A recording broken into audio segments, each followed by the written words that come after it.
Vamos a continuar con una parte de genial. Y esta oportunidad, ¿no? Vamos a hablar en nuestro dominio, ¿no? Tiene que ver con existencia de normalizada. Nos tenemos la bienvenida con fuerte pausa.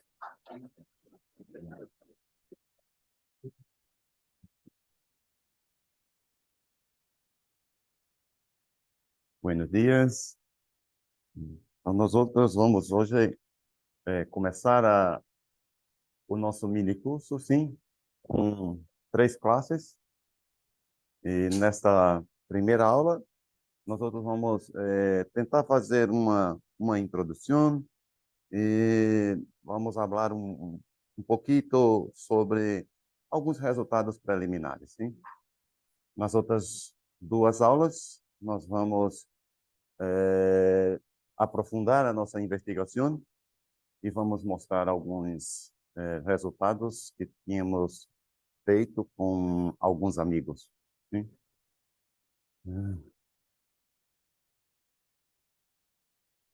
Para que possamos entender a definição de solução normalizada, acá nós colocamos o problema que desejamos trabalhar.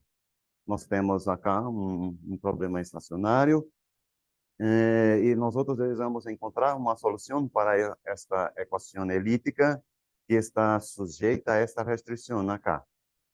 Quando nós pedimos que a norma L2 esteja fijada com relação ao número A, nós dizemos que a nossa solução é uma solução normalizada. Okay? Neste tipo de problema, nós temos 2 parâmetros, mas o parâmetro A está fijado, enquanto o parâmetro lambda é um parâmetro que nós não conhecemos. Este parâmetro ele há de aparecer quando nós utilizarmos o famoso teorema dos multiplicadores de Lagrange. É muito importante, sobretudo para os jovens que estão estudando matemática, que estar a estudar um curso de cálculo em que muitas vezes nós aprendemos a usar os teoremas de multiplicadores de Lagrange para funções de R2 em R, de R3 em R, que os jovens entendam que existe uma versão do teorema de multiplicador de Lagrange quando nós cambiamos esses espaços de dimensão infinita por um espaço de dimensão infinita. Em geral, um espaço de Banach. Ok? Então, neste mini curso, quando nós aplicamos o multiplicador de Lagrange, é o multiplicador de Lagrange mais general que nós conhecemos, que está associado a esta situação. Nós temos também a presença de 2 funções, uma função f e uma função v, onde as 2 funções estão fijadas em v e f, são funções contínuas que satisfazem algumas condições técnicas, porque todo problema tem que ter hipótese, assim, para que possamos obter a solução. Como um modelo de uma não linearidade, nós chamamos essa função f, que acá está do lado direito, de não linearidade. Como um modelo de não linearidade, f, nós vamos sempre pensar que f é deste tipo, sim? Mas os resultados se aplicam para uma classe muito mais ampla do que esta função f. O fato de colocar esta função f é apenas para que tu tenhas um modelo para entender como as coisas aqui trabalham, como as coisas funcionam.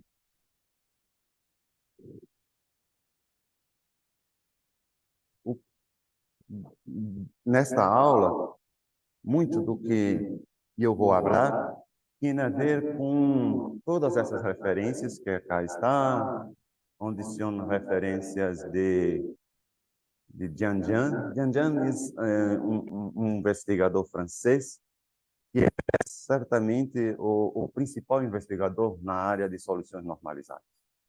Ele tem excelentes trabalhos nesta direção. E nos trabalhos de Jian nós aprendemos um pouquinho o que vamos falar para você. Nós temos um trabalho também pioneiro de Thierry Cazenave de Lyons, envolvendo este tipo de soluções. E aqui nós temos do italiano Solve, dois papers muito interessantes. Aqui eu cito um paper com um Tino, Xiaoji, e com nosso amigo Olímpio Miyagagi, está conosco. Tá? Temos outros papers de Thomas Barthes, Jian, ok? Mais alguns. Na nossa segunda aula, nós vamos falar um pouco sobre este trabalho que eu tenho publicado com Xiaoji, que está no Journal Geometric Analysis. Vai ser a nossa segunda classe. Acá eu mostro para vocês alguns outros trabalhos que eu tenho publicado ou que está como pré-print. A nossa terceira classe vai ter a ver com este trabalho que eu escrevi solo, que está publicado em Zan, e que também há de citar algumas ideias que estão em todos esses pré-prints. Ok? Bem, todavia é importante entender por que se estudar soluções normalizadas. E eu sempre digo que tinha que ter dois princípios. Um princípio poderia ser o interesse pela matemáticas que está envolvida no problema, sem que tu tenhas a preocupação de saber se aquele problema que tu elegeu para trabalhar tinha alguma aplicação. Existem artículos muito bonitos de Ambrosetti Prodi, que é um problema estritamente matemático e que ajudou toda uma linha de pesquisa a se desenvolver e não tinha nenhuma aplicação. Mas o que foi desenvolvido naquele trabalho ajudou a que outros trabalhos de física, biologia pudessem ser concretizados. E existe outra linha de investigação que a motivação é esta equação tinha ou não tinha uma motivação, seja da física, biologia, química. Nesta que nós outros estamos falando, no nosso minicurso, tinha uma forte motivação física, que é a seguinte. Acá nós temos a famosa equação de Schrödinger. Para as equações de Schrödinger, existe uma famosa lei da física que é a conservação de massa, associada à equação de Schrödinger. E o que é que diz a lei de conservação de massa? Diz exatamente o seguinte, que quando tu tienes uma solução psi desta equação, e tu tienes acá um estado estacionário, esse estado estacionário tem uma massa. Para os físicos, a massa está associada à norma L2. No princípio de conservação de massa, diz que em todos os instantes dessa trajetória, a massa dessa partícula tem a massa do instante inicial. Então, este é o princípio que nós outros vamos utilizar. Então, nós temos que, se no instante inicial, para os físicos, é a norma L2, que chama massa. Para os matemáticos, simplesmente norma L2. Se a norma L2 do estado inicial é igual a A, então, em todo instante da trajetória, a massa é preservada, é também igual a A. Bem, quando se vai fazer o estudo de existência de solução para a equação de Schrödinger, existe uma classe de equações de soluções que são muito importantes. Estas soluções são chamadas de ondas viajantes. E o que são ondas viajantes? Ondas viajantes são soluções da equação de Schrödinger deste tipo que acá está. Pega a exponencial complexa, multiplica por uma função de imagem real, e pega esta possível candidata à solução de Schrödinger, coloca-se nesta equação e se obtém uma outra equação. Esta acá. Então, quando se tem uma solução desta equação, uma solução U, nós colocamos acá e obtenemos uma onda viajante para a equação de Schrödinger. Portanto, a existência de solução de ondas viajantes para a equação de Schrödinger depende da existência de solução deste problema elíptico que acá está. O que é bueno de ver acá é que a equação de Schrödinger, obviamente, é uma equação de evolução, porque depende do tempo acá. Todavia, quando nós miramos para a equação elíptica, é uma equação estacionária. Por isso que, muitas vezes, se tienes conversas muito acaloradas, discussões de entender qual equação é mais importante. As equações de evolução, que são muito mais realistas do que as equações elípticas. Para mim, as duas são importantes. Porque determinados fenômenos das equações de evolução só se entende se você consegue entender onde estão os pontos de equilíbrio. E os pontos de equilíbrio de uma equação de evolução são as soluções das equações elípticas. Portanto, se não existisse investigador para as equações elípticas, não se conseguiria entender o plano de fase de muitas equações de evolução. Ok? Bem, para esta equações, nós temos duas classes. As classes que nós podemos encontrar na literatura dependem de como nós outros vamos eleger o parâmetro lambda. Mira, nós temos os problemas que nós chamamos de massa livre. O que é o problema de massa livre? É um problema em que tu está investigando a existência de solução para a equação de Schrödinger, sobretudo as ondas viajantes, mas não estás preocupado com a massa do sistema.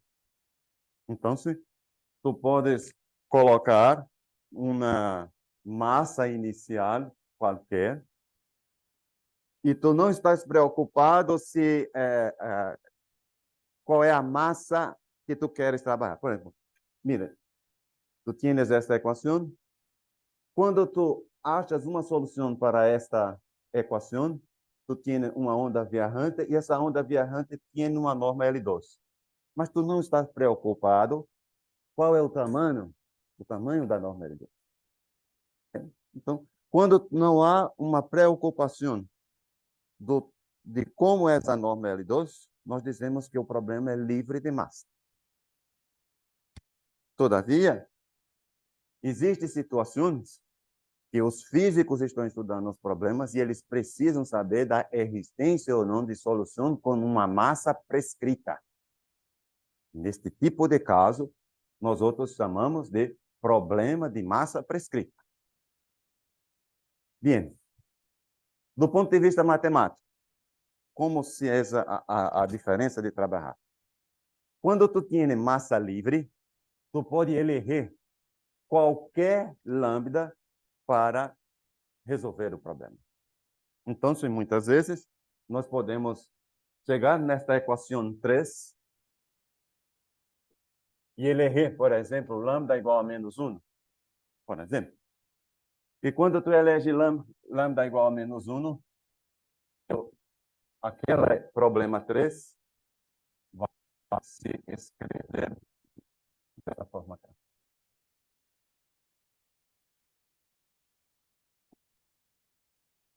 E ontem, falamos um pouquinho sobre métodos variacionais. Então, associado a este problema, nós temos um funcional energia, que é dado desta forma acá.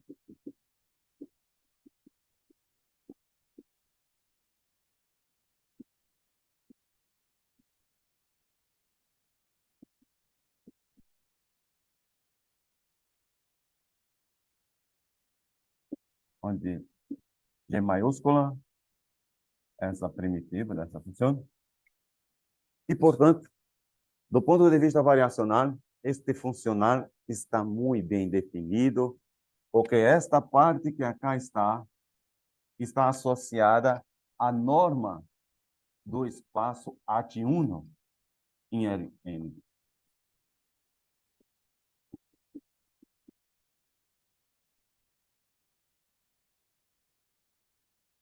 Portanto, se tu tienes boas propriedades envolvendo a não linearidade G, tu podes obter uma solução para cá e, portanto, tu tienes uma onda viajante.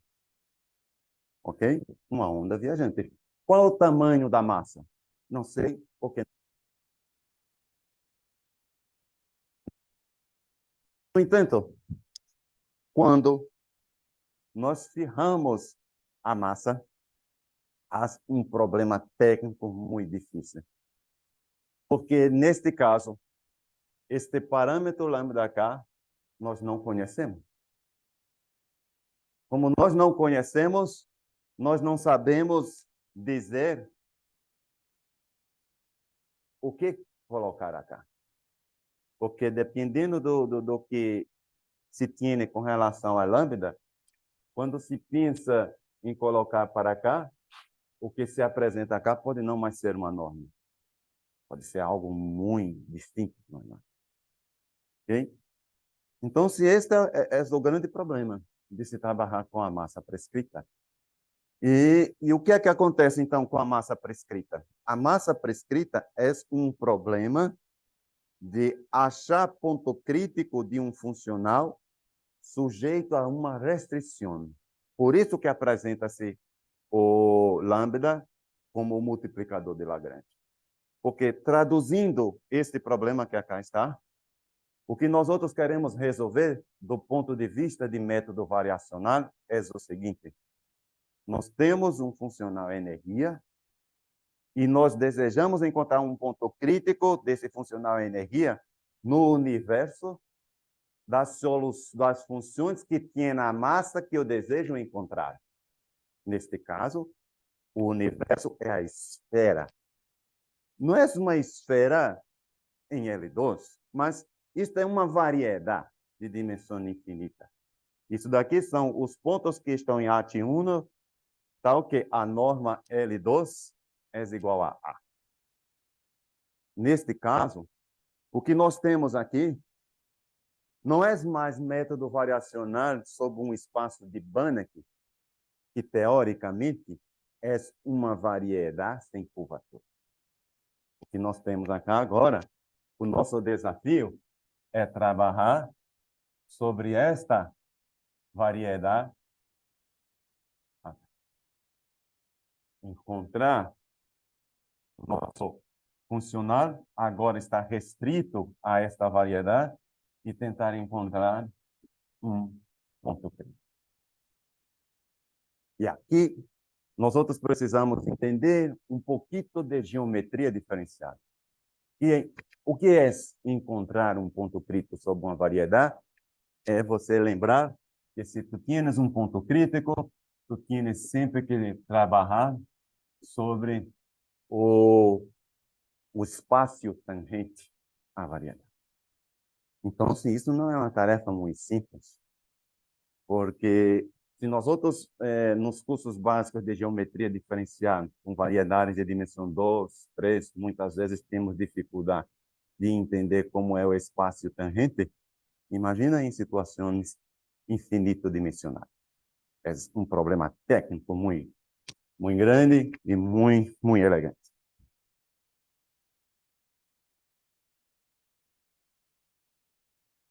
Bem, estes problemas, eles também têm uma classificação de acordo com a potência P que nós vamos trabalhar.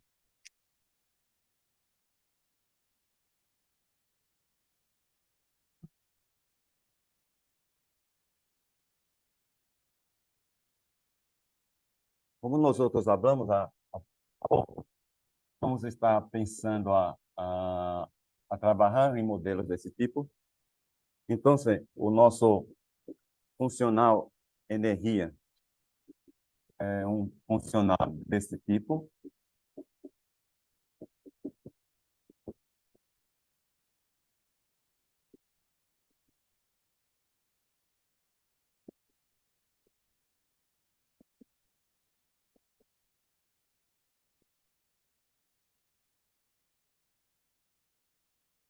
Ah, interessante.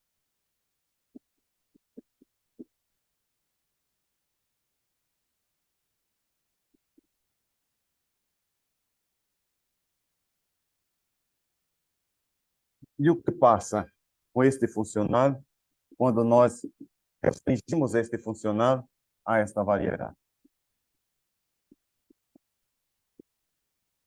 O que passa é que este funcional sobre esta variedade pode ter distintas geometrias.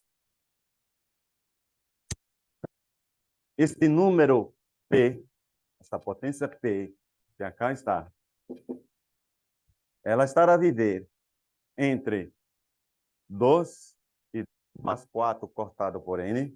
Nós dizemos que o nosso problema é L2 subcrítico. Quando P é igual a 2 mais 4 cortado por N, nós dizemos que o problema é L2 crítico. Quando nós temos o P morando neste intervalo 2 mais 4 cortado por N e menor do que 2 estranha, nós dizemos que o problema é supercrítico.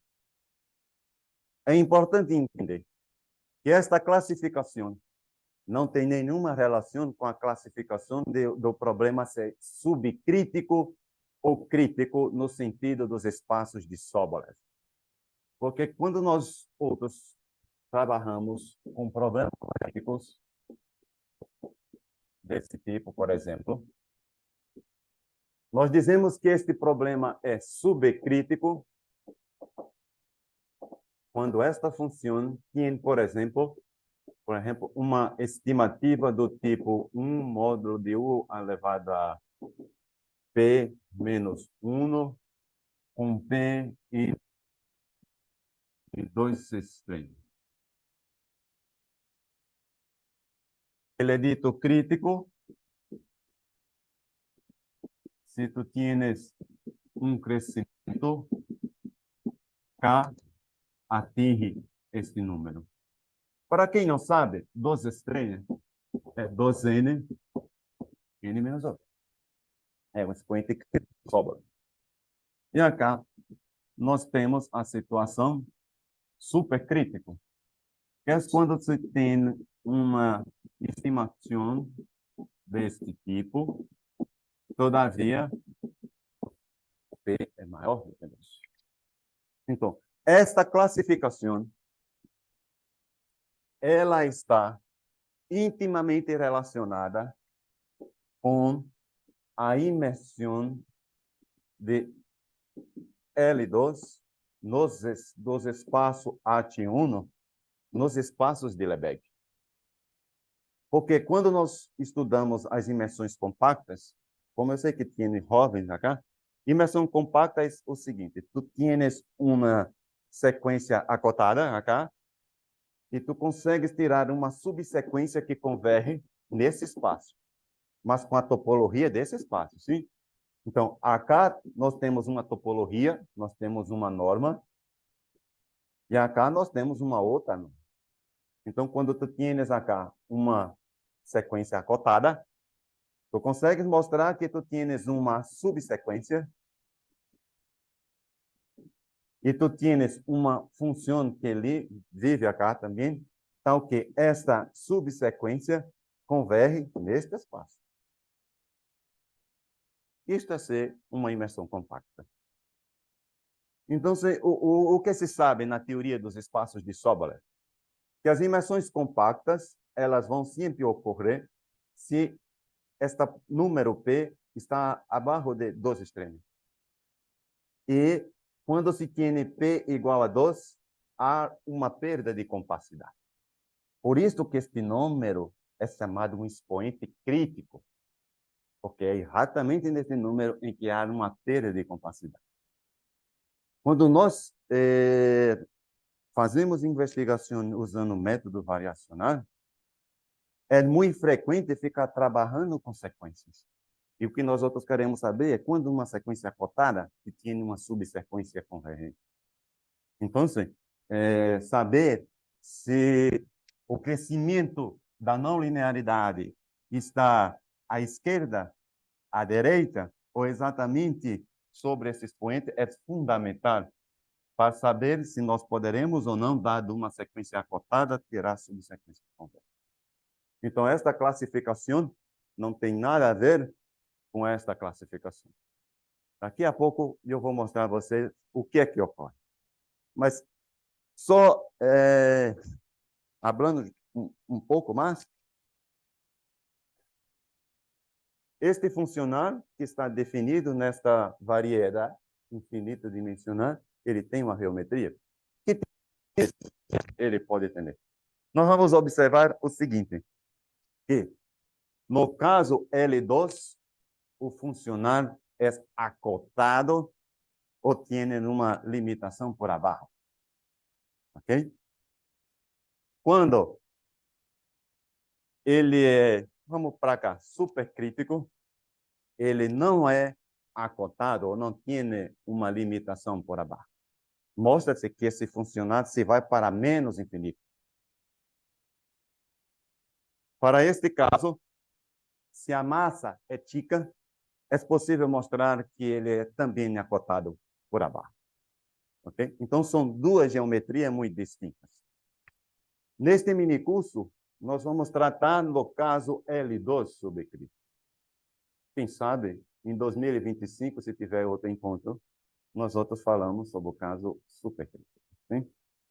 Então, no caso L2 subcrítico, nós vamos mostrar e entender que o funcional é acotado por abaixo e, portanto, nós podemos falar de ínfimo por causa do postulado de Derek. A questão é, nós sabemos lá desde Hilbert que o fato de se ter um ínfimo não implica que esse ínfimo é atingido, porque o que nós queremos é promover o ínfimo para um mínimo, porque se tendo um mínimo, nós podemos ir para o teorema de Lagrange e obter um parâmetro lambda, e este parâmetro lambda há de resolver o problema de massa prescrita que nós estamos querendo resolver aqui. Porque o nosso problema de massa prescrita é exatamente entender quais são as geometrias sobre o funcional rota que permitem encontrar um ponto crítico sobre essa variedade. Este é o grande desafio.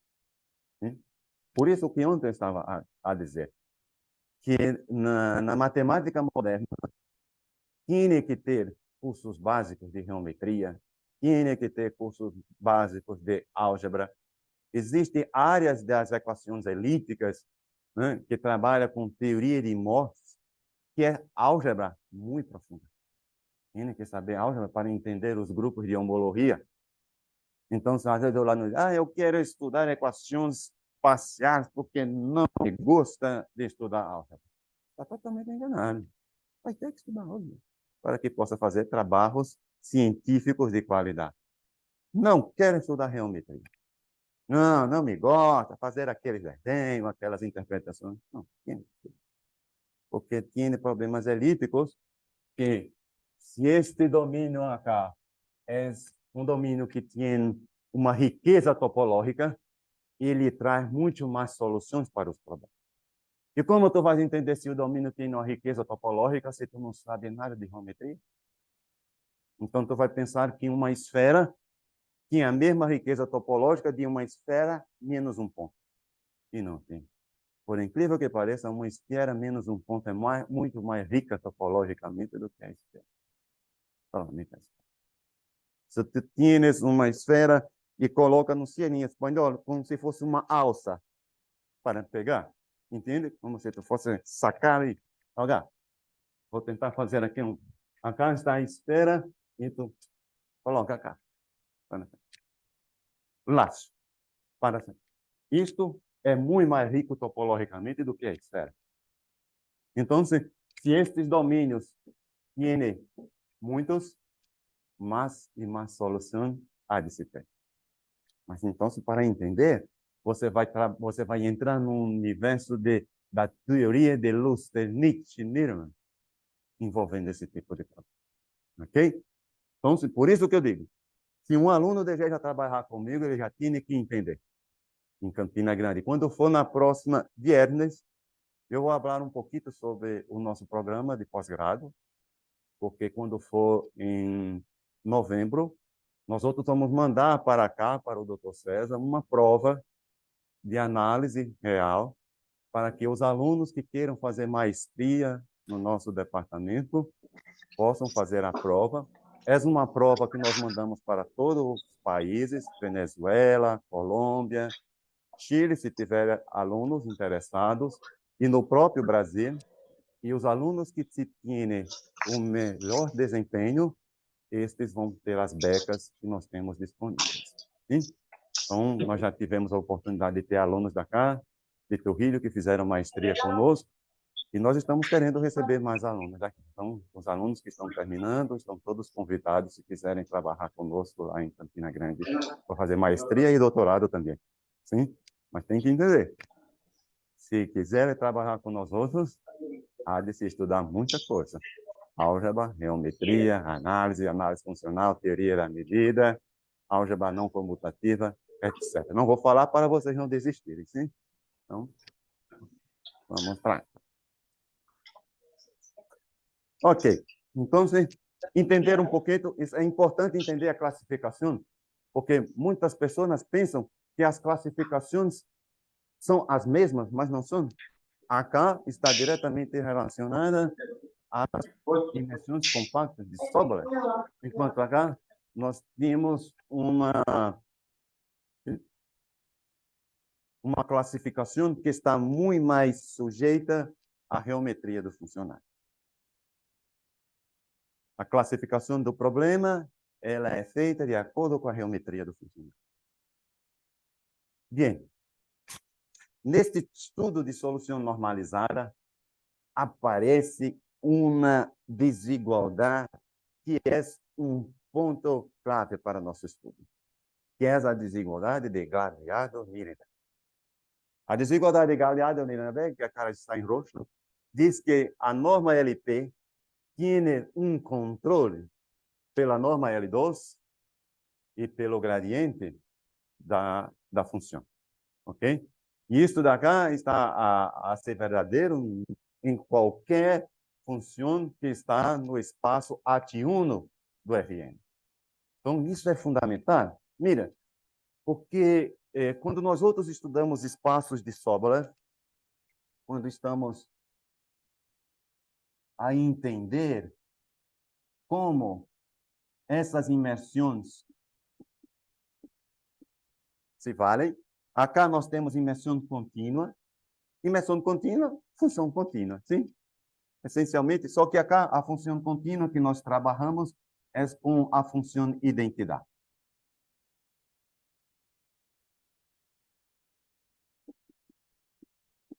E nós pedimos que a função identidade de AT1 em LP seja uma função contínua. Muitas vezes os alunos ficam meio que surpresos, sim? Porque todos nós pensamos, a identidade é essa expressão que é muito simples, então essa expressão é contínua. Não é. Quando nós estudamos análise funcional, existem situações que, quando tu pensas na identidade entre dois espaços, dependendo da norma que tu coloca no espaço de saída e a norma que tu põe no espaço de chegada, esta função de identidade não é mais contínua. Então, o que é que nós aprendemos? Que a continuidade, ela não está apenas ligada à lei de formação da função. Então, tu não podes pensar que, eu tenho uma função que a lei de formação é muito bonita. Aquela coisa, né? Que quando nós vemos uma pessoa e vemos muito bonita, não podemos dizer que a pessoa é uma pessoa boa, né? Do mesmo jeitinho funciona. Se tu vê uma função muito bonita, não quer dizer que essa função é contínua. Não, não, não, não. Não pode ser. Sim? Então, a continuidade, ela depende também de como tu estás a medir distância. Estas duas coisas são como dois irmãos que andam juntos. A continuidade depende da lei de formação, mas como tu também está medindo distância. Quando tu tens espaços de dimensão finita, as coisas trabalham muito bem e na maioria dos casos, uma função que tem uma lei de formação bem simples é uma função contínua. Mas quando nós estamos no universo dos espaços de dimensão infinita, dimensional, não mais.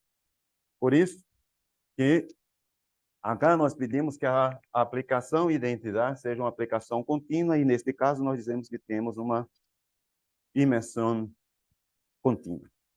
Mas, voltando para cá, quando nós estudamos isso, o que nós estamos dizendo é que toda vez que nós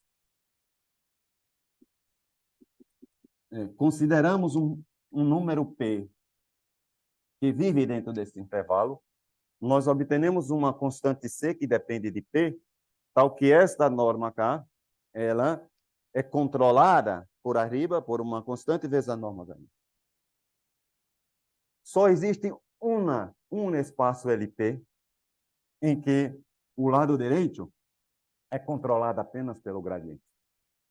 Este espaço é o espaço crítico.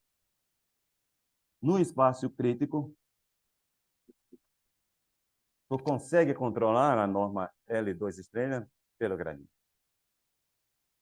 Então, isso é muito importante no nosso estudo. Por quê? Porque quando nós... Aqui eu coloquei o funcional energia. Quando nós miramos para este funcional energia, nós não temos mais a norma L2 para nos ajudar acá, de forma que a parte principal desse funcional seja uma norma ao quadrado.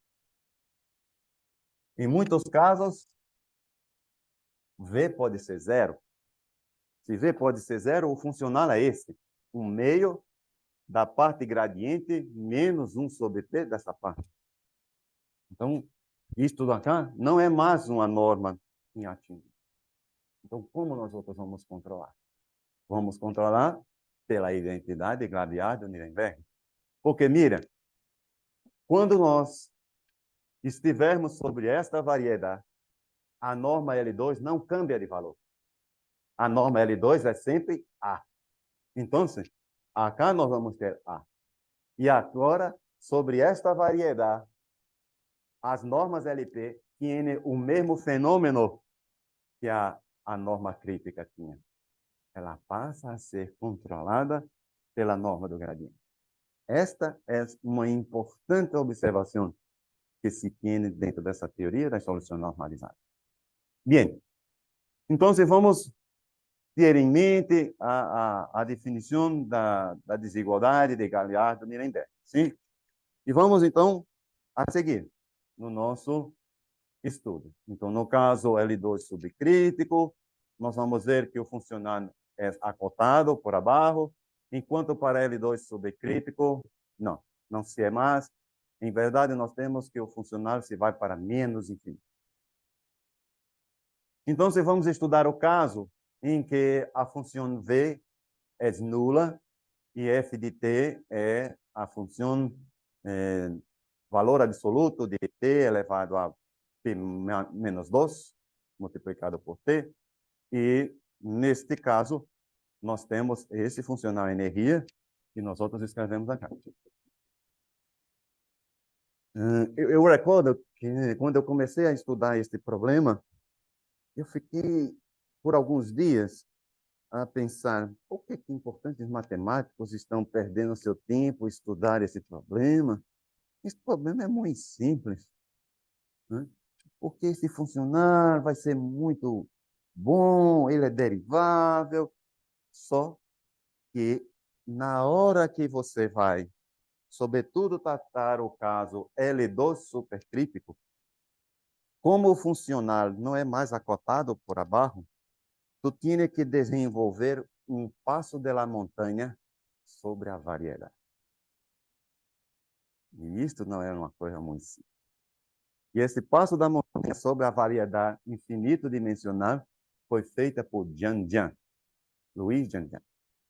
Porque, tradicionalmente, nós fazemos o passo da montanha sobre o espaço de Banach, que tem curvatura zero. Nesses espaços de Banach, tu tens translações, tu tens retas, tudo trabalha muito bem. Mas se tu tens uma variedade, acá está, mira, esta folha de papel como acá está, não se tem mais retas, quaisquer retas. Tem somente algumas. Mas existem direções que as retas não moram mais sobre a curva, sobre o papel que aqui está nesse formato. Esta é a dificuldade de trabalhar sobre variedade. Que tu tienes que ter, como Humberto falou ontem, grupos que possam agir em conformidade com a topologia da sua variedade. Este é o grande desafio. Sim? Então, num famoso trabalho de Jiang Jiang, ele mostrou que no caso dessa variedade, obviamente, nós outros não podemos caminhar sobre retas. Temos que caminhar sobre outros caminhos que respeitam a geometria da variedade. Daqui a pouco eu ia mostrar para vocês que tipo de caminhos respeitam a geometria da variedade. Sim?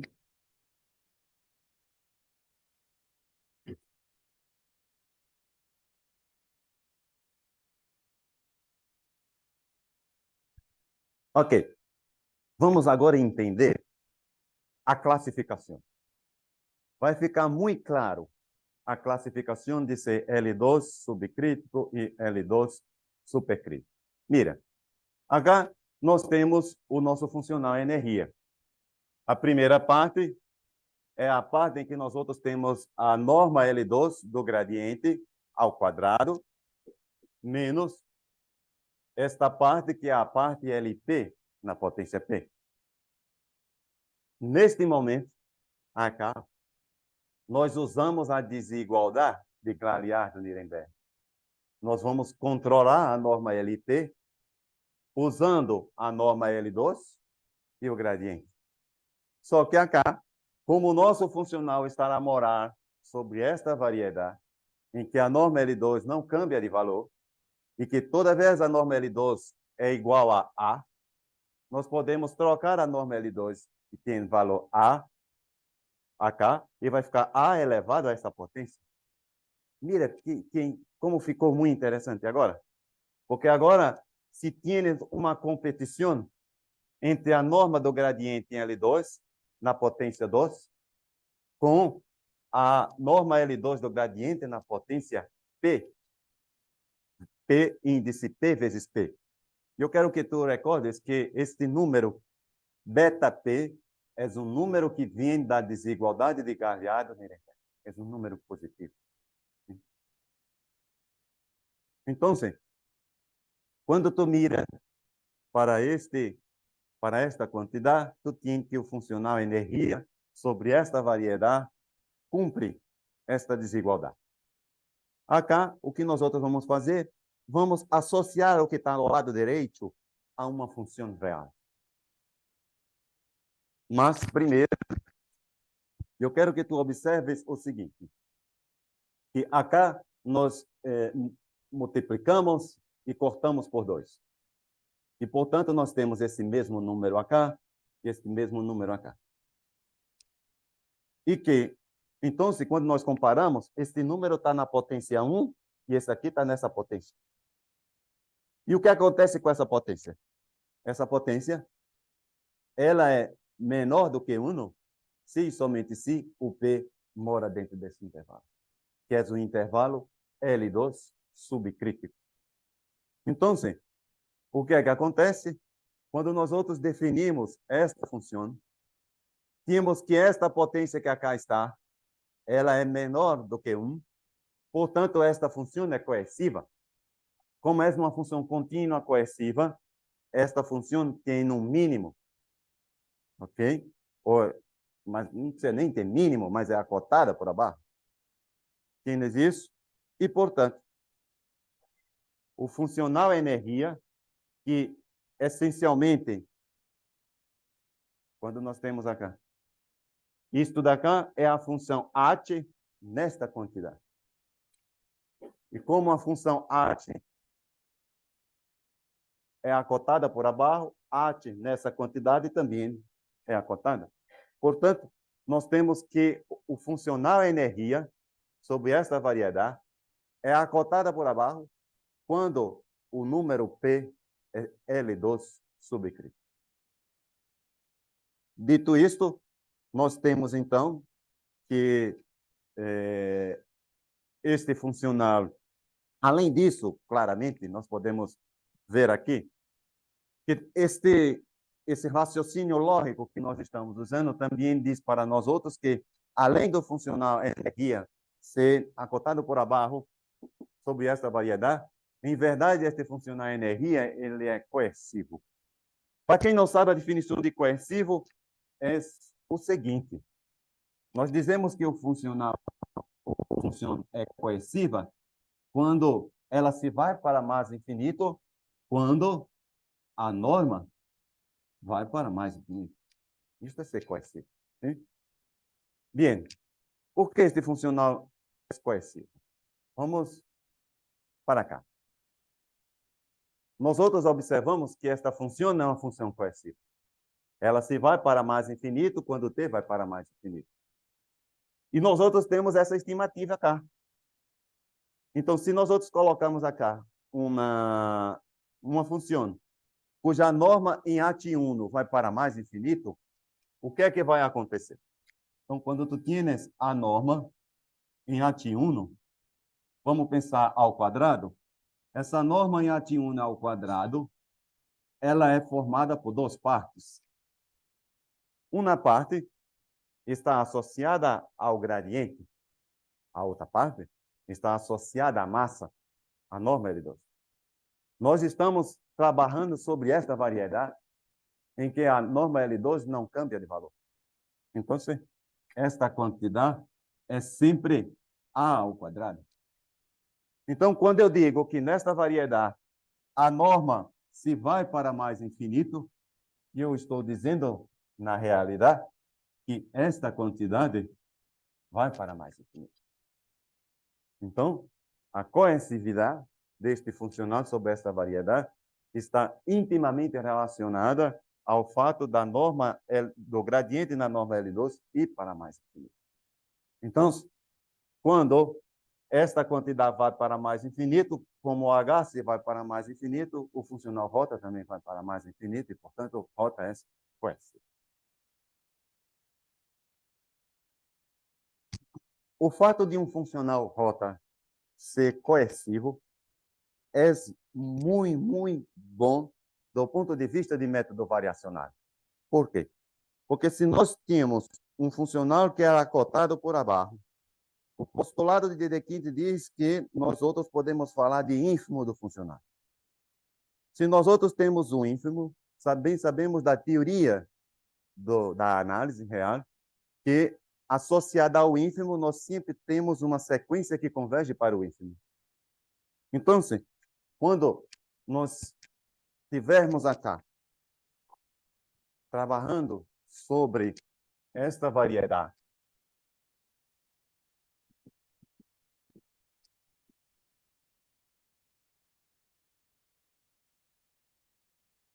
nós vamos ter que este número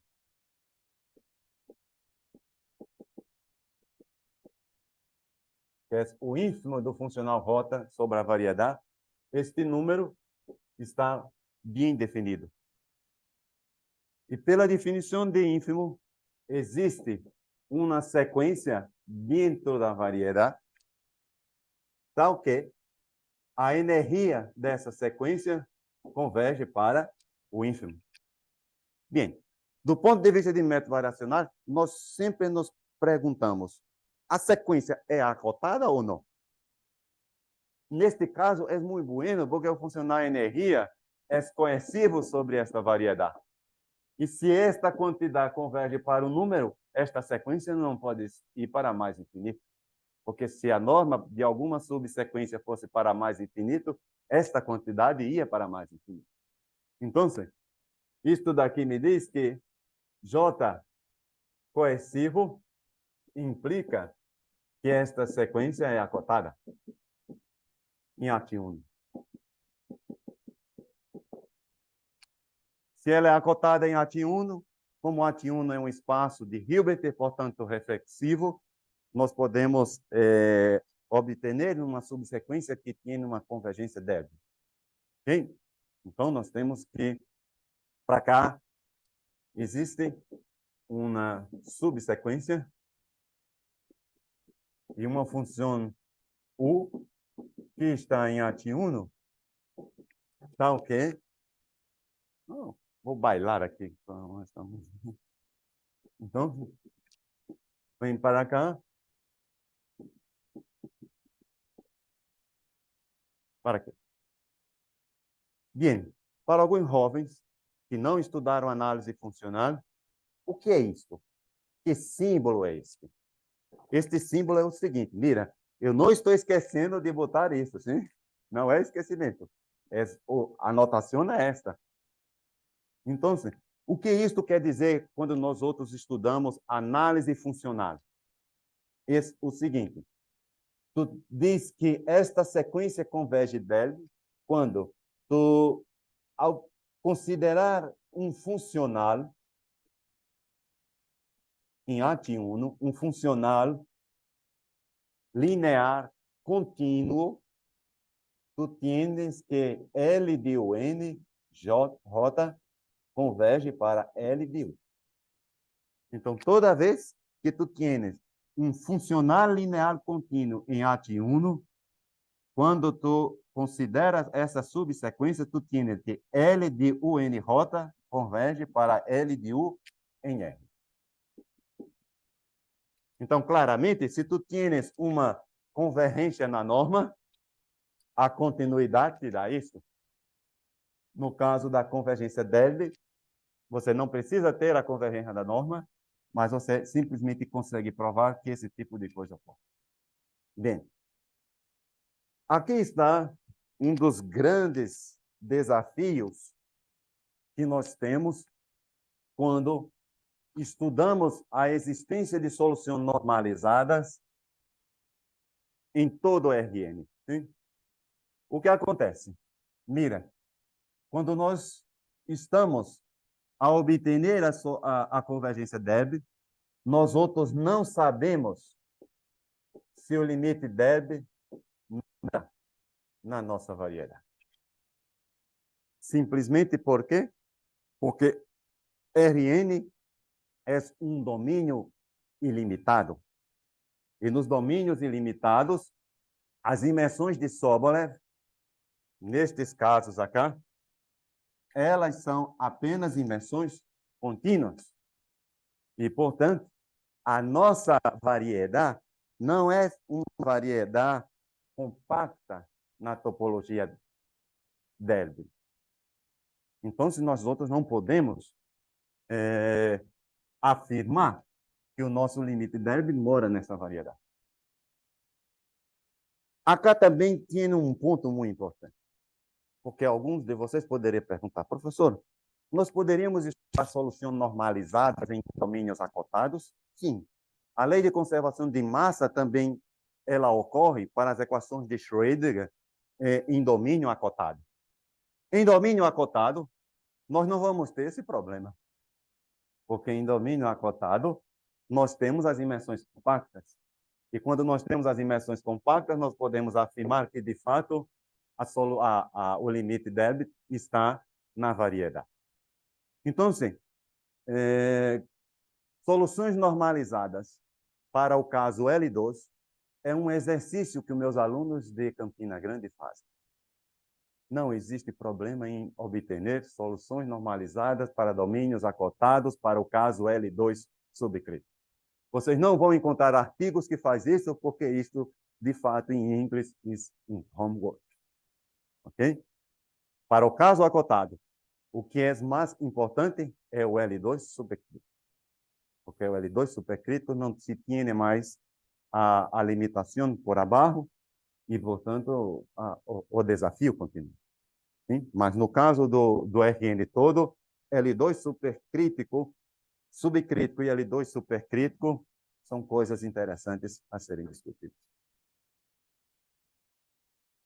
Sigamos. Bem, como uma consequência da coercividade, nós temos, como nós outros falamos há pouquinho, que toda sequência minimizante é uma sequência acotada.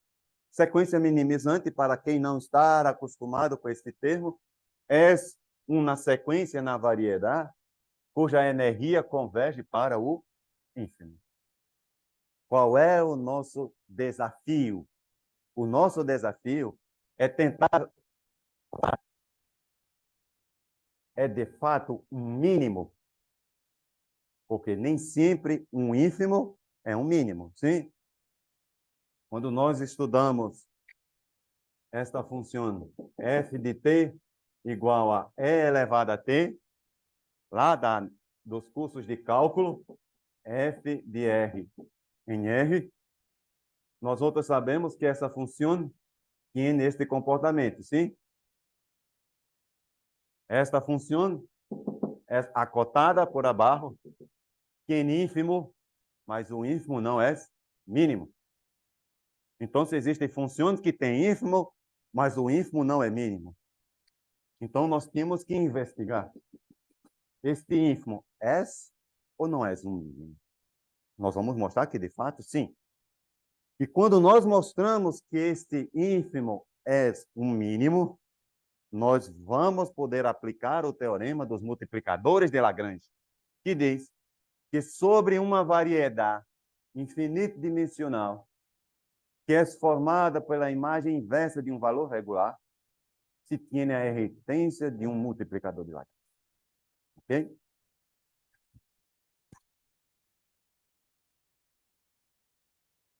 Muito bem. Vamos agora mostrar para vocês o fenômeno que ocorre no caso L2 supercrítico. Por que no caso L2 supercrítico o funcionário não é mais acotado por abaixo?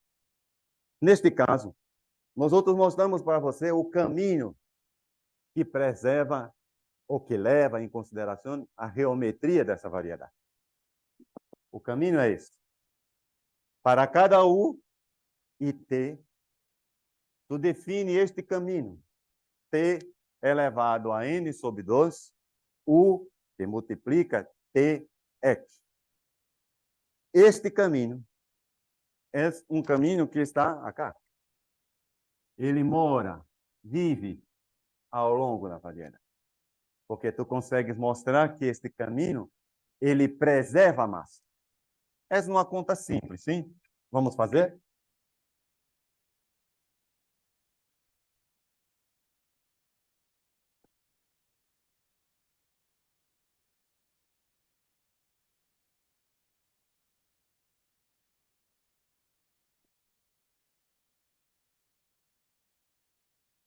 Este é o caminho, sim? Vamos calcular a norma L2. Então, norma L2 de AT, U, T, 2, sim? Como acá tem na potência 2, mira, aqui tem T, N cortado por 2, módulo de U, Tx, ao quadrado, aqui, ao quadrado. Então, o 2 com 2 se vai, e ficamos com T elevado a N, sim? E agora, ficamos com U, Tx, 2. E agora nós fazemos um câmbio de variável. Quando nós fazemos um câmbio de variável, nós podemos chamar esta nova variável Z como T multiplicado por E.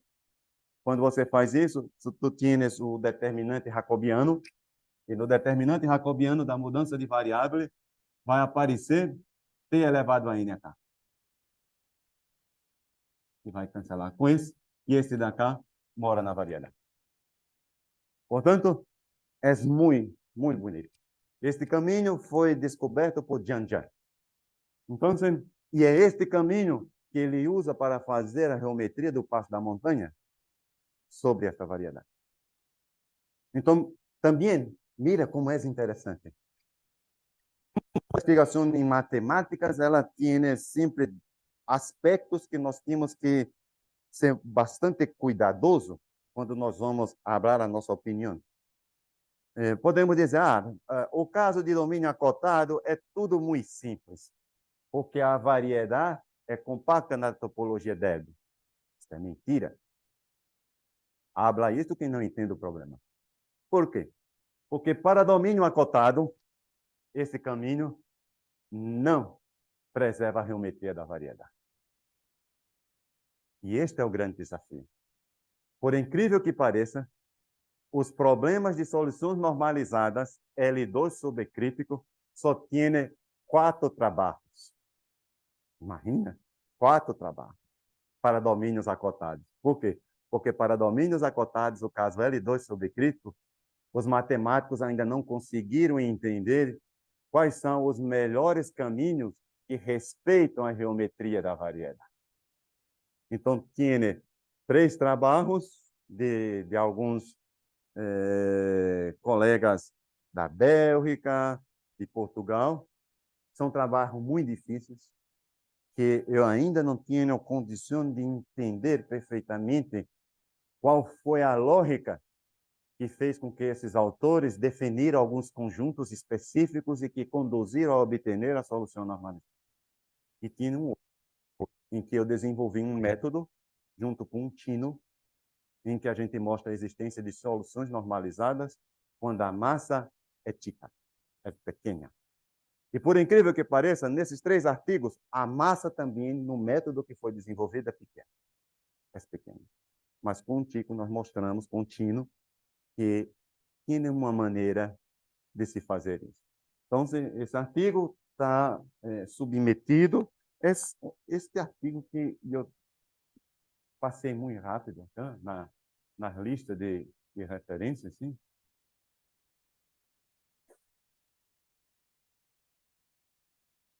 Tem 3 pré-print, este daqui, que fala sobre condições acotadas. Sim? Então, estamos esperando. Nós mandamos esse artigo para Jean-Jacques e ele ficou surpreso, porque o nosso método funciona. Então, estamos esperando a resposta dos jornais com relação ao nosso trabalho. Ok, vamos. Por favor, me diga o tempo, assim, quando tiver acerca, que eu não uso tempo, assim. Porque eu vou falar amanhã toda, assim. Eu tenho que parar. Quando nós fazemos o que amamos, o tempo não passa. Fica muito estacionário. Hein? Ok. Então, como nós dizemos, este caminho para o RN trabalha muito bem. E quando tu fazes o câmbio de variável com relação ao gradiente, tu tienes uma perturbação de ordem 2. Okay? Então, aparece T quadrado. Então, vamos fazer o seguinte. Vamos estudar o comportamento do funcional energia-rota ao longo deste caminho. Mira o que acontece. Olha que coisa boa.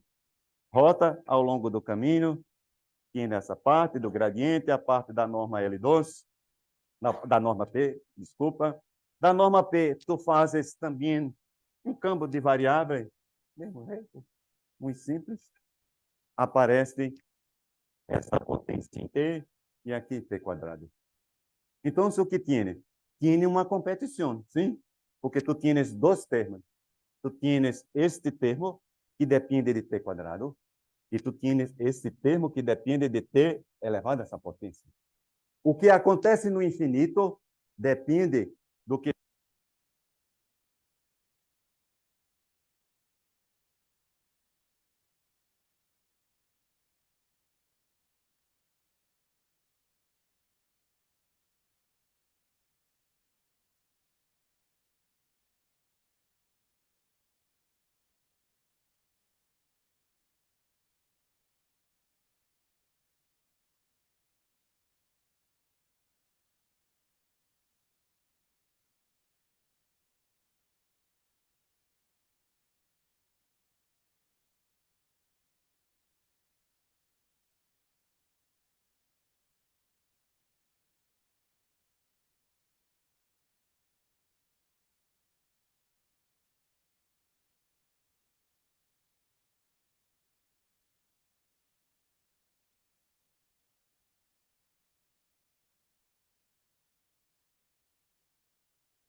minimizar e que a existência de solução normalizada para o problema não poderia ser feita com minimização para o caso superficial. Então, se passou um tempo muito largo para se tentar entender.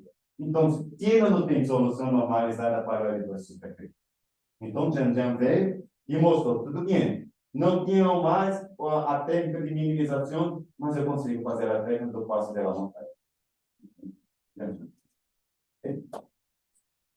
Certo. Se a massa estica, pequena, então também tem a possibilidade de usar a técnica de minimização. Ok, então vamos mostrar para você.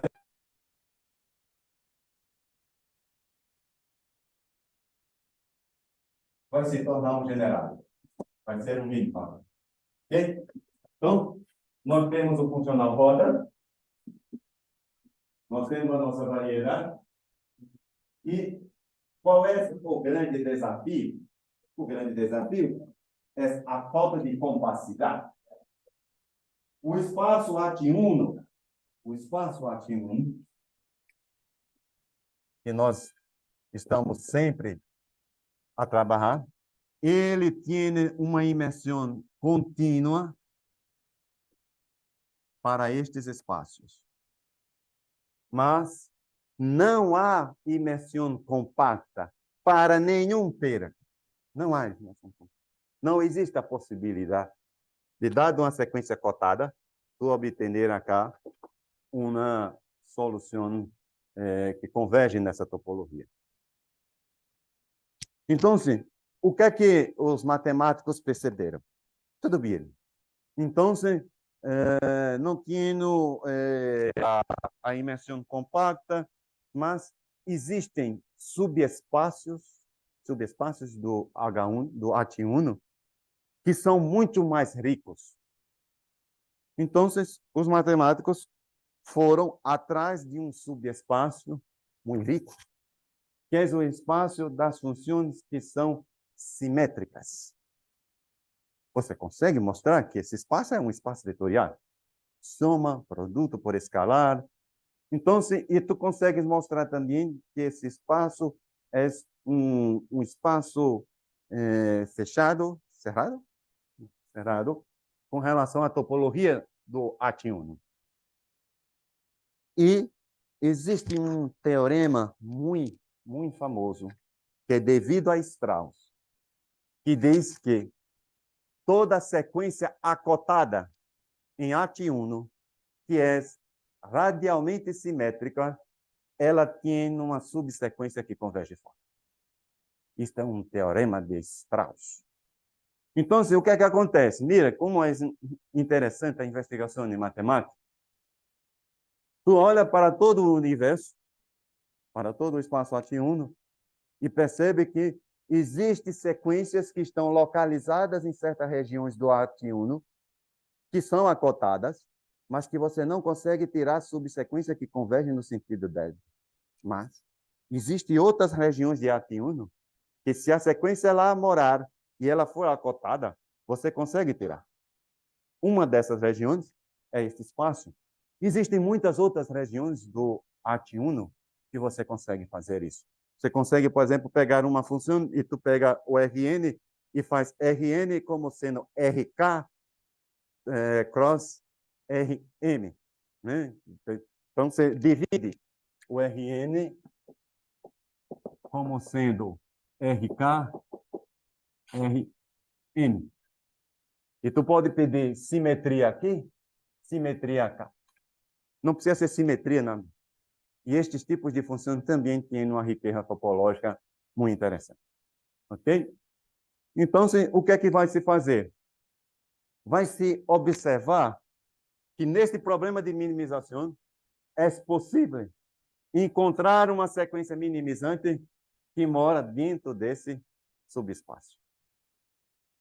Bem, vamos pensar então um pouco, sim? Aqui nós temos o ínfimo, nós temos, pela definição de ínfimo, a existência da sequência minimizante.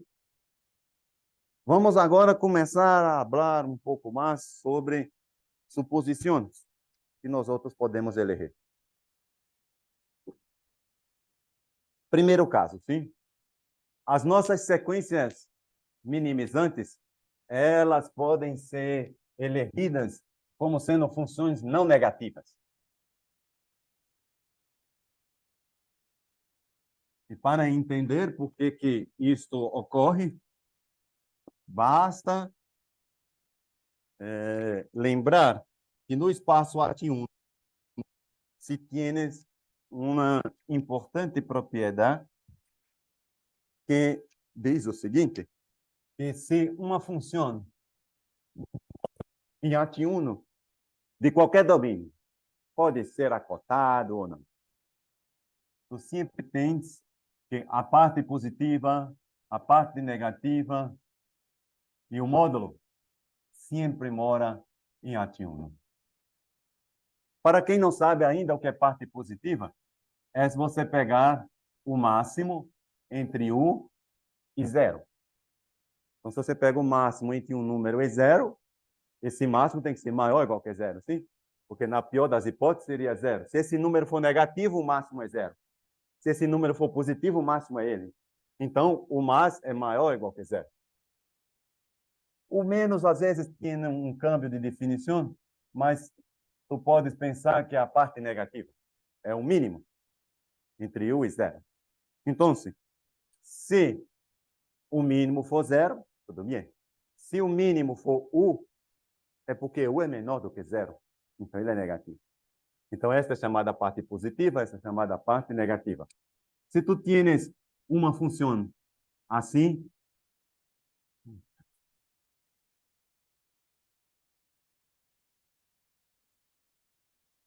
se tu tienes uma função assim, então essa seria a parte positiva. E se tu mira para cá, esta seria a parte negativa. Certo? Então, se para os espaços AT1, tu tienes que a parte positiva, a parte negativa e o módulo mora em AT1. Ora, e para estes casos, tu consegues provar que a energia do módulo de U coincide com a energia de U. Isto para qualquer função que está em AT1.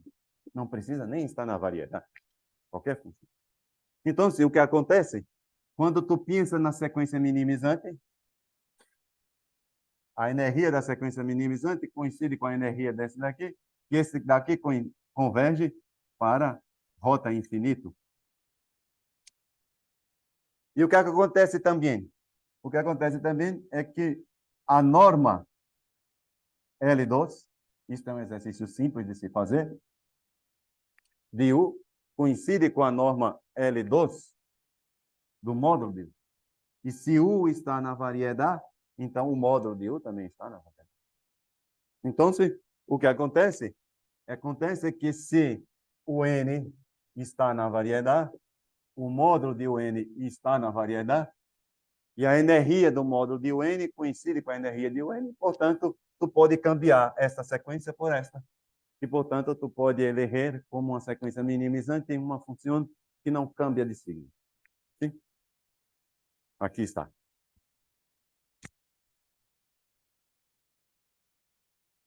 Agora nós vamos para uma outra importante propriedade, que é chamada simetrização de Schwartz.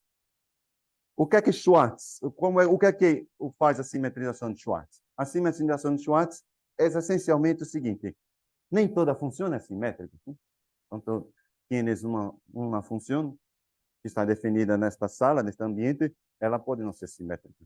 Mas a partir de uma função que não é simétrica, tu pode definir uma outra que é simétrica. E esta outra que é simétrica, ela tem uma relação com a sua função. Então, na simetrização de Schwartz, sempre se faz a simetrização de Schwartz para funções que são não negativas. Então, se uma função é não negativa, tu podes falar na simetrização de Schwartz, que é uma função radialmente simétrica. E o que é que acontece com a relação entre U e a sua função simetrizada? Uma coisa muito importante. As normas de Lebesgue, elas são preservadas. Isso é muito importante do ponto de vista de massa. Então, quando eu estou com uma função na minha variedade, se U está, a simetrização de U também está na variedade. E também tem que, no caso da simetrização de Schwartz, se tem esta desigualdade. Esta desigualdade diz que a parte gradiente da função que não é radial ou simétrica está arriba da que é simétrica. Isto diz para nós outros que se tem esta importante estimativa cá. A energia da função que pode não ser simetrizada é maior do que a energia da função que é simetrizada. Portanto, se essa função, que ambas as funções estão na variedade, se esta da cá converge para o ínfimo, então essa sequência também tem que ser uma sequência minimizante. Porque como ela mora na variedade, ela também é maior ou igual do que o ínfimo. Então, com este argumento, nós podemos dizer que, dada uma sequência minimizante sobre a variedade SA, nós podemos cambiar essa sequência minimizante por uma sequência minimizante. Primeiro, que é não negativa, e segundo, que é uma sequência radialmente simétrica. E com isso, nós outros vamos poder aplicar o teorema de Strauss. E nós outros vamos recordar aqui. Que diz que nós temos uma imersão compacta do espaço das funções simétricas, radialmente simétricas, no espaço de Lebesgue. Então, toda a sequência acotada nesse espaço tem uma subsequência que converge forte, neste caso, forte, na topologia do LP.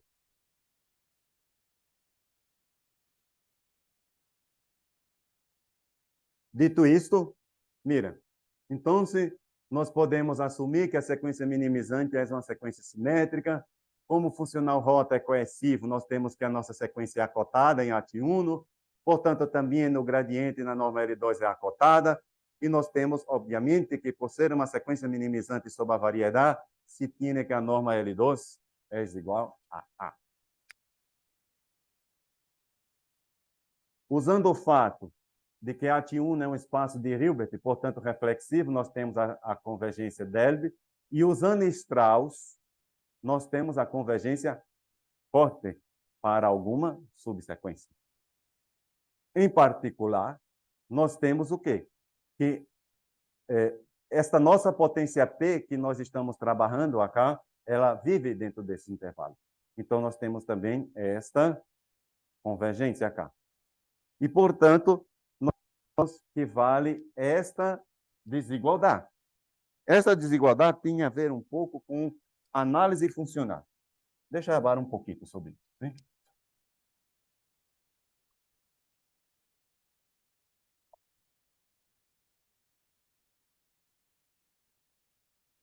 O nosso funcional energia,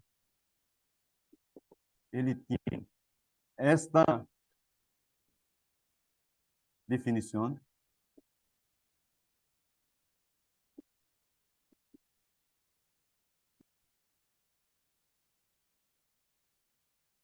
O qual nós podemos escrever como sendo um meio desta quantidade e esta quantidade. Esta quantidade, ela converge para o limite dela. Esta da cá, e eu não sei se há convergência forte no gradiente, mas a análise funcional diz que uma vez que tu tienes uma convergência delta, tu tienes que o limite inferior desta quantidade é maior ou igual do que a quantidade do limite delta. Pode ser que algumas pessoas digam, professor, tenha um pouco de cuidado, porque isto daqui não é uma norma em @1, não é uma norma, mas é uma função convexa contínua, e, portanto, se aplica a mesma regra da norma. Sim? Então, tu tienes que o limite inferior de rota de UN é maior ou igual do que rota de U, e esta quantidade é o ínfimo.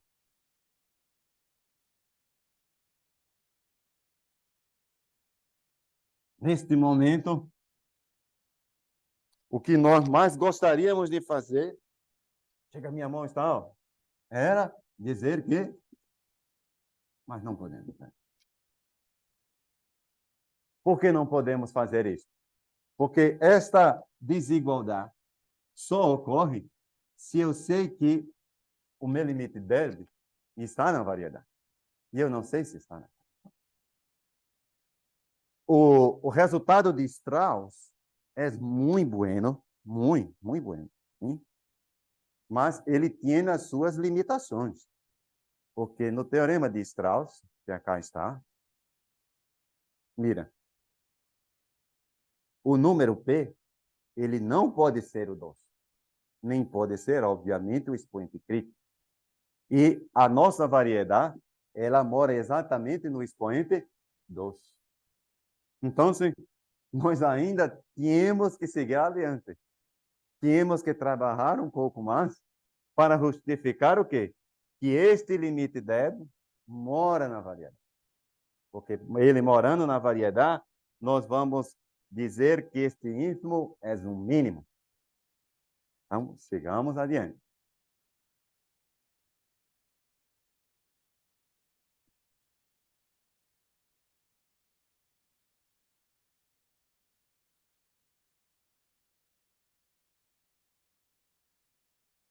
Como está em roxo? Sim.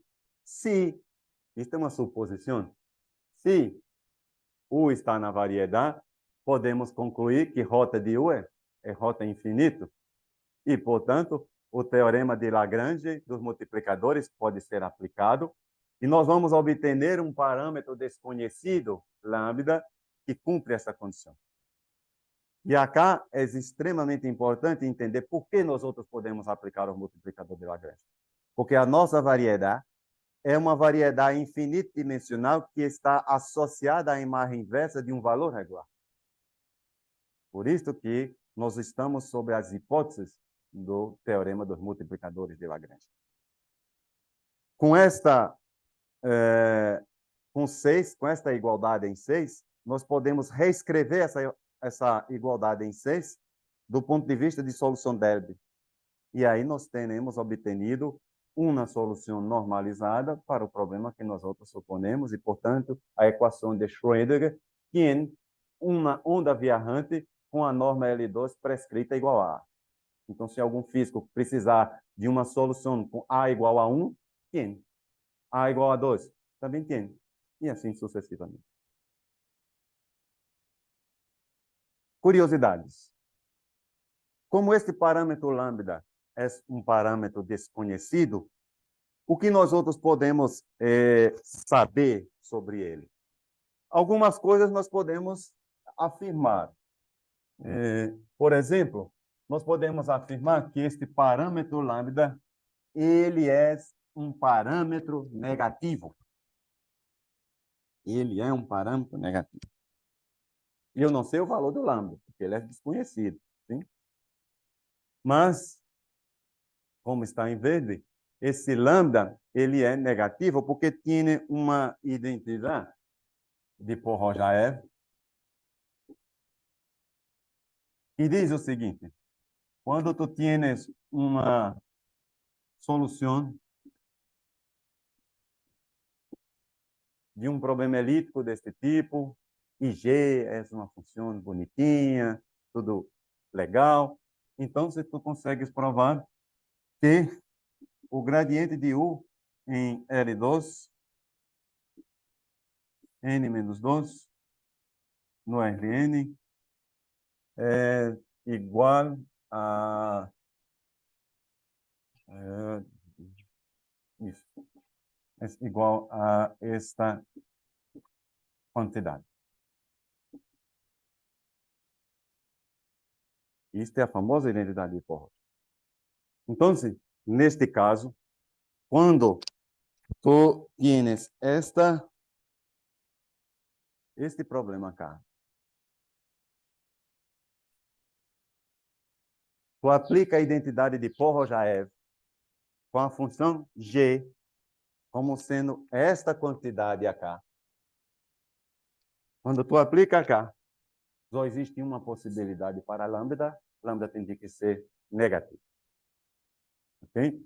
Lambda negativo quando a sua solução for uma solução não trivial. Ok? Que é o nosso objetivo. Porque se nós já obtenemos uma solução sobre a nossa variedade, essa solução não é trivial, porque ela tem massa igual a uma massa positiva. Ok. Vamos, então, tentar compreender também algumas propriedades deste ínfimo. Nós outros sabemos que este ínfimo é um número real. Mas um número real pode ser positivo, pode ser nulo e pode ser negativo. Vamos mostrar que, neste caso, este ínfimo é um número negativo. Para isto, nós voltamos a usar o caminho que nós outros apresentamos há um tempo atrás. Pegamos uma função qualquer na variedade, fazemos o estudo de rota e mira, nós outros mostramos que quando é supercrítico, esta potência domina 2. Então, quando o T é muito grande, sim, você tem que esta parte se vai para menos infinito. Nós, acá, estamos tratando o caso subcrítico. Subcrítico é o caso em que esta potência é menor do que 2. Então, se vamos fazer o seguinte, no lugar de analisar T muito largo, muito grande, vamos pensar T pequeno. Quando o T é pequeno, quem é que vai mandar? Vai mandar aquele que tem a potência menor. Então, quando se tem o caso subcrítico, este número, esta potência, é menor do que esta. Portanto, se T é um número real muito chico, esta quantidade domina esta. E como esta quantidade tem um sinal negativo à frente, nós temos que esta quantidade tem que ser negativa. Então, eu estou mostrando que dentro dessa variedade, existem funções que têm energia negativa. Então, o ínfimo tem que ser negativo. Então, tínhamos uma informação a mais. O ínfimo é negativo. Estamos perto de acabar, sim?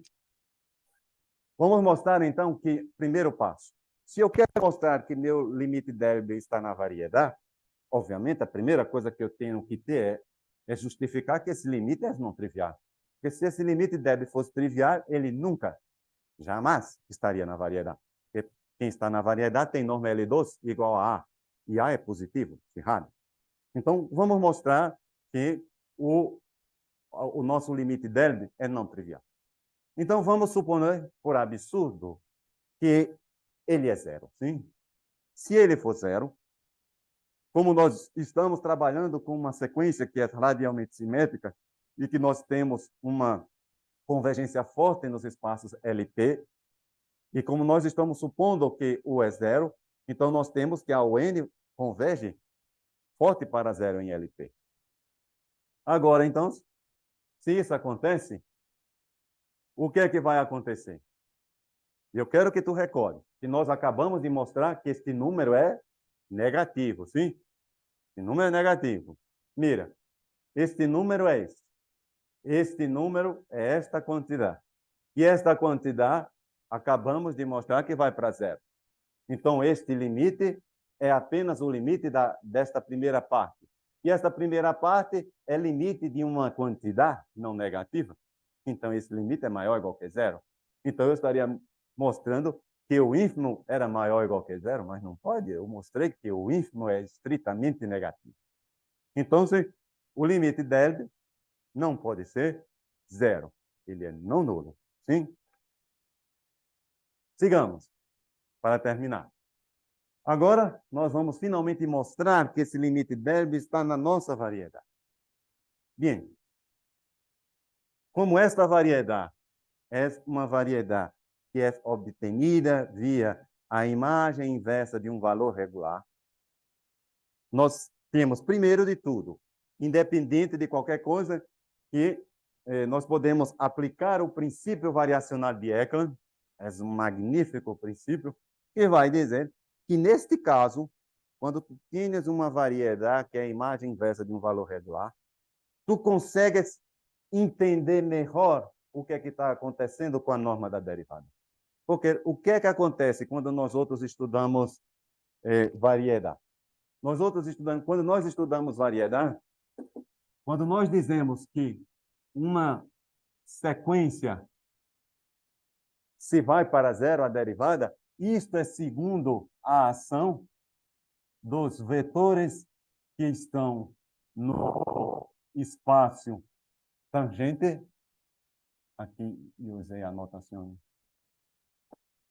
que tem norma menor ou igual do que 1, do J' de U atuando em J' de U atuando em. Mira, isso daqui é muito mal. Como caracterizar isso daqui? Então, Eckland ajuda nós outros a compreender de uma forma muito elegante como é que isso ocorre. Usando o princípio variacional de Eckland, que vocês podem encontrar num livro muito famoso de Vida-Villain, que é Métodos Minimax, é possível caracterizar quando a norma no espaço tangente dessa variedade vai para zero, como sendo isso. Porque a sua variedade, ela depende dessa função. Então, neste caso, nós outros já obtenemos uns parâmetros lambda n, que são os candidatos a ser vamos dizer assim, a se aproximar do multiplicador de Lagrange. Neste caso, como? E qual é o que se ganha? O que se ganha daqui para cá? Aqui, o seu universo é o espaço tangente da variedade, enquanto que acá tu voltou novamente a trabalhar numa variedade de curvatura zero. Novamente o ambiente atiuno voltou a aparecer. Existe uma compensação, mira, daqui para cá. Quando tu tinha na variedade e está trabalhando sobre o espaço tangente, esta norma é desse jeito, mas quando tu fazes a transição via princípio variacional de Eckland, tu pagas um preço, aparece esta quantidade, e tu tens isso, mas tu ganha o fato de que as funções teste que tu trabalha nessa variedade são as funções de ativo. Ok. Então, como esta quantidade vai para zero e a nossa sequência o n é acotada, quando você coloca esta quantidade, isto daqui se vai para zero. Esta quantidade que está cá depende da norma L2, que é fijada em A quadrado. Portanto, tu tienes que lambda n é esta quantidade, tudo acá é acotada, portanto, lambda n é uma sequência acotada. Como estamos nos números reais, podemos assumir que para alguma subsequência, se temos uma concorrência da sequência lambda n. Ficou muito mal. Mas aqui, tu novamente volta para cá, para esta sentença, como este lambda n converge para a lambda estranha, tu trocas, cambia esta lambda n por lambda estranha, e tu vais obter que o limite delb satisfaz esta igualdade, e esta igualdade é exatamente a definição de solução para este problema. Temos que caminhar. O que acontece? Novamente, nós temos uma solução não trivial para este problema. Aplicamos novamente a identidade de Pohojaev para ter segurança que este número é um número negativo. Só temos segurança que é negativo porque a solução é não trivial. Dito isto, nós outros voltamos a trabalhar para esta quantidade, mostramos que esta quantidade é esta quantidade converge para esta, e esta quantidade é esta. Agora, o que é que acontece?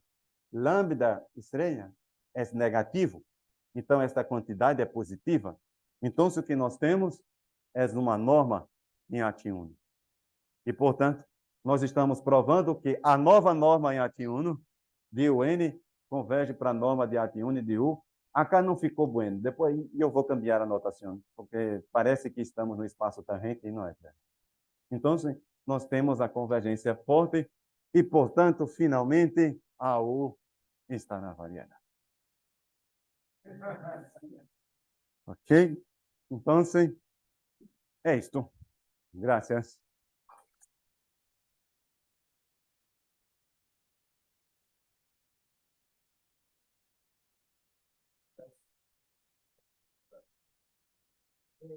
Las situaciones minimizantes están relacionadas a la violencia. Não, nenhuma relação. Bien, cuando usted puso sobre la situación de cuestión de Schrödinger, estuve pensando en que debería estar cuantificado.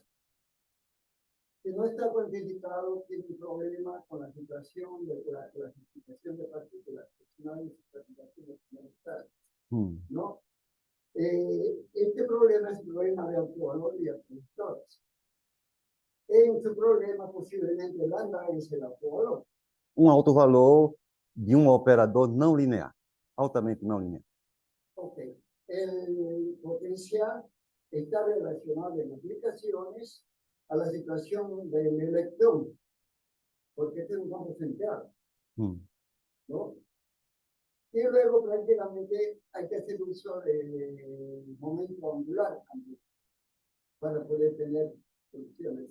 En este caso, esto está, me parece un poco desviado.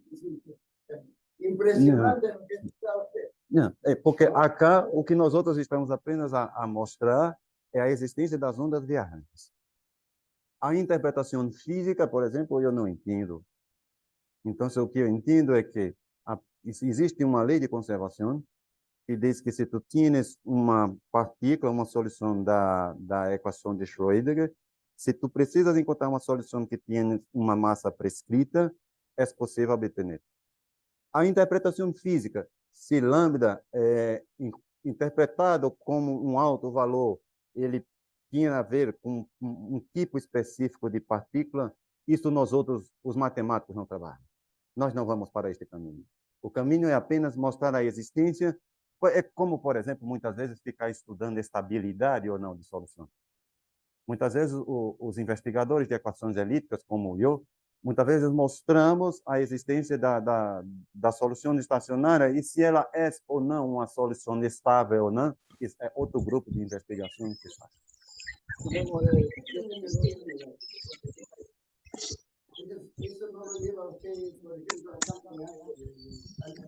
Está en la etapa de preguntas. Me están preguntando de Albrecht. Igual a MC cuadrado o la energía general cuadrado igual a MC cuadrado al cuadrado, una C cuadrado, C cuadrado. Esta es la que lleva. Por esas energías están en función del factor de Lorentz. Y entonces ese está ligado en el segundo de la ¿no? Sí. Bien, usted usa la variedad. Sí. está inmersa en un espacio de energía. Não. Está espaço no AT1. Pero está inmersa en un espacio pequeño, ¿no? Sim, um espaço infinito dimensional. Bien. En esa variedad, cuando uno estudia variedades, tiene covariantes y contravariantes. Y para poder trasladarse en una superficie, usted tiene que llevar el transporte paralelo. Y el transporte paralelo está imposible de llevar a covariante. E acá não há nada disso. Não, porque é uma variedade que nós outros vemos a variedade. Essa sua teoria funciona bem em algo abstrato quando tu não tienes a expressão formal da variedade. Como aqui nós temos a expressão formal da variedade, tudo isso é desnecessário. Não é preciso fazer este formalismo tão geométrico. Nós temos a variedade que é muito simples, é uma variedade em AT1 com norma L2 igual a A, e nós outros mostramos um caminho que percorre porque nós outros fomos e fizemos as contas sem precisar entrar. E eu entendo o que tu disse, que certamente nós temos que ter controle sobre os vetores de velocidade para que a partícula não se escape da variedade. Mas acá não é preciso fazer isso. A variedade é muito simples. Se fosse algo abstrato, precisaria sim. Entende? En algún momento habló usted del camino mínimo. Se obtém o caminho mínimo,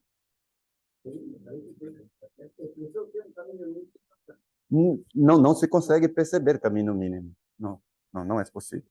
Seria muito interessante obter o caminho, mas não é possível. Porque se mostra que existem caminhos que conseguem mostrar que a energia sobre aquela variedade é negativa e que se tienes os caminhos específicos que respeitam a geometria da variedade, que mostra que no caso L2 supercrítico, a energia se vai para menos infinito. Apenas isso. Mas não é possível descrever qual é o caminho que vai conduzir a essa energia.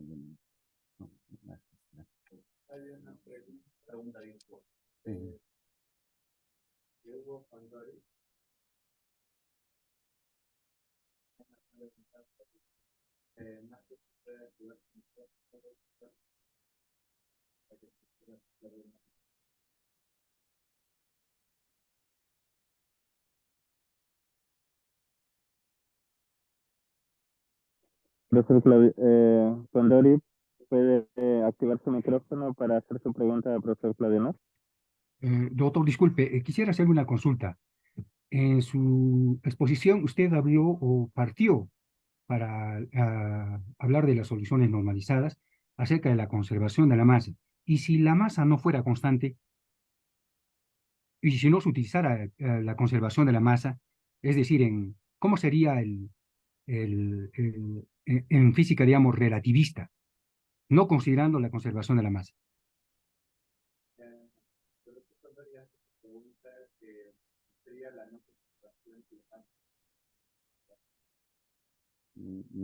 Não sou investigador dessa linha de pesquisa. Tem que perguntar a quem entende, a uma pessoa que tem uma formação mais de física. Eu não sou.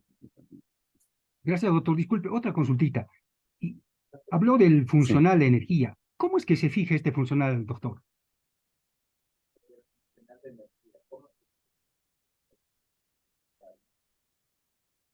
¿Cuándo?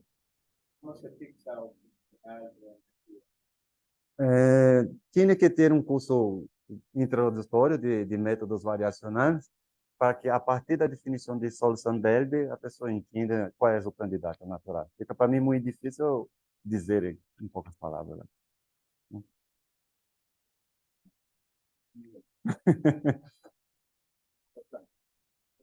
Buenos dias, senhora.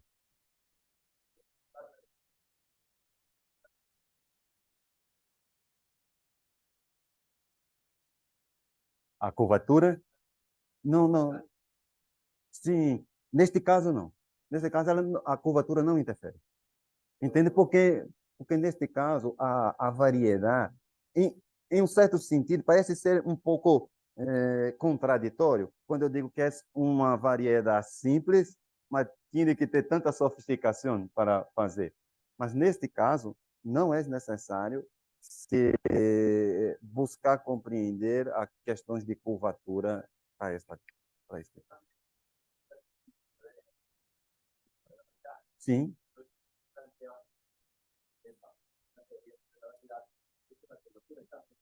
Sim, quando se estuda, por exemplo, espaços de sobra sobre variedade, a curvatura faz um papel essencial.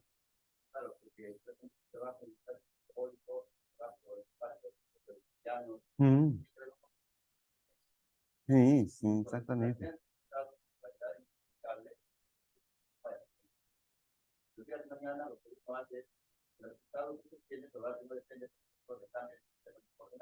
Uhum. Não, porque é importante acá entender duas coisas distintas. Uma coisa é a variedade em que o problema é modelado. Acá, esta variedade não é uma variedade em que o problema é modelado. Isto é uma variedade em que se aplica métodos variacionais. São coisas distintas. Sim, claro, Beto.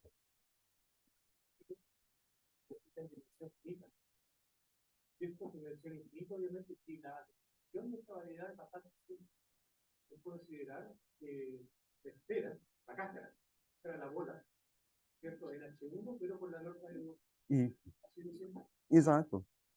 Não é uma esfera, por isso que o meu desenho é algo curvado. Isso, exatamente. Então, você tem que ter só um pouco de cuidado, entende? Por exemplo, quando nós fazemos, por exemplo, equações diferenciais parciais sobre variedade, isso que está corretíssimo. Tem que ter cuidado na hora que vai fazer integração por parte, na hora que vai estudar, tudo isso é muito importante. Mas acá, não. O nosso modelo, ele está sob a variedade Rn, com a métrica usuário. Agora, este problema, esta EDP na variedade Rn usuário, quando transportado para o estudo dos métodos variacionais, aparece uma outra variedade, infinito dimensional, que não tinha nada a ver aonde o problema foi modelado. Tem a ver agora com a estrutura de onde vai se obter a solução. São duas coisas que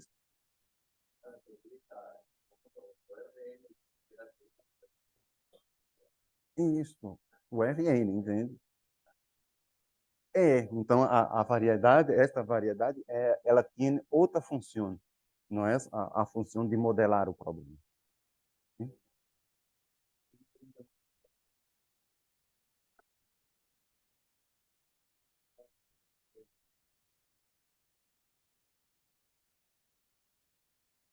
¿Puede activar su micrófono, Hugo?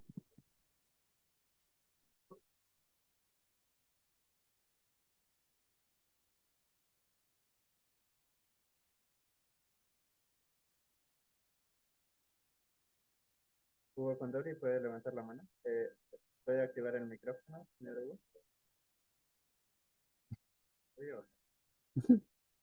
Parece que no me Sim? Ok. Muy bien. Espero que haya sido de su agrado una primera parte del curso, así que no faltemos. Mañana todavía continúo, el jueves y viernes tenemos la continuación de este mini curso. Eu posso fazer só uma observação? Isto que nós apresentamos hoje, isso é de uma maneira, assim, não está escrito em canto nenhum, isso foi como eu traduzi, é isso, estudando os artigos, ideia. Amanhã nós vamos mostrar, e eu vou mostrar a minha contribuição particular, nós vamos amanhã apresentar para vocês que no famoso trabalho de Cazenave e Lyons, eles trabalharam com esse potencial V igual a zero. Nós mostramos na literatura que existem outros potenciais em que tudo isso se vai. E aí nós vamos apresentar para vocês. E em viernes, nós vamos mostrar para vocês que existe multiplicidade de soluções normalizadas que até então ninguém tinha mostrado e que nós outros mostramos que é possível fazer usando a teoria de Lusternik-Schindler. Okay?